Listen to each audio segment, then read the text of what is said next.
लोगों ने सरप्राइज नाका चेकिंग लगाया था त्रिपुरा ये बॉर्डरिंग हमारा चुड़ाईबाड़ी वाच पोस्ट में। तो वहाँ पे हम लोगों ने एक ट्रक एप्रीहेंड किया है। उस ट्रक में हमारी इन्फॉर्मेशन था कि सस्पेक्टेड कॉन्ट्राबैंड उसमें जा रहा है, तो अकॉर्डिंगली हम लोगों को सीज किया है। ट्रक को सीज करने पे हम लोगों ने around 240 cartons of suspected codeine phosphate cough syrup concealed between, मतलब आलू का पैकेट सैक्स का अंदर में उसको कंसील करके लेके जा रहा था। तो उससे 40,000 नंबर्स ऑफ बोतल्स है कोडिन फॉस्फेट कफ सिरप का, और उसका market value around 2 crore 80 lakh होगा।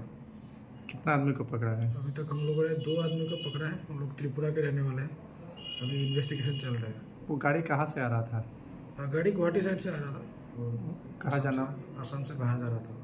वो कहाँ जाने वाला था गाड़ी? त्रिपुरा। वो एक्चुअली वो जो सामान है वो कहाँ जाता है ये? ये तो अभी इन्वेस्टिगेशन में निकलेगा। अभी इन्वेस्टिगेशन स्टार्ट हुआ है।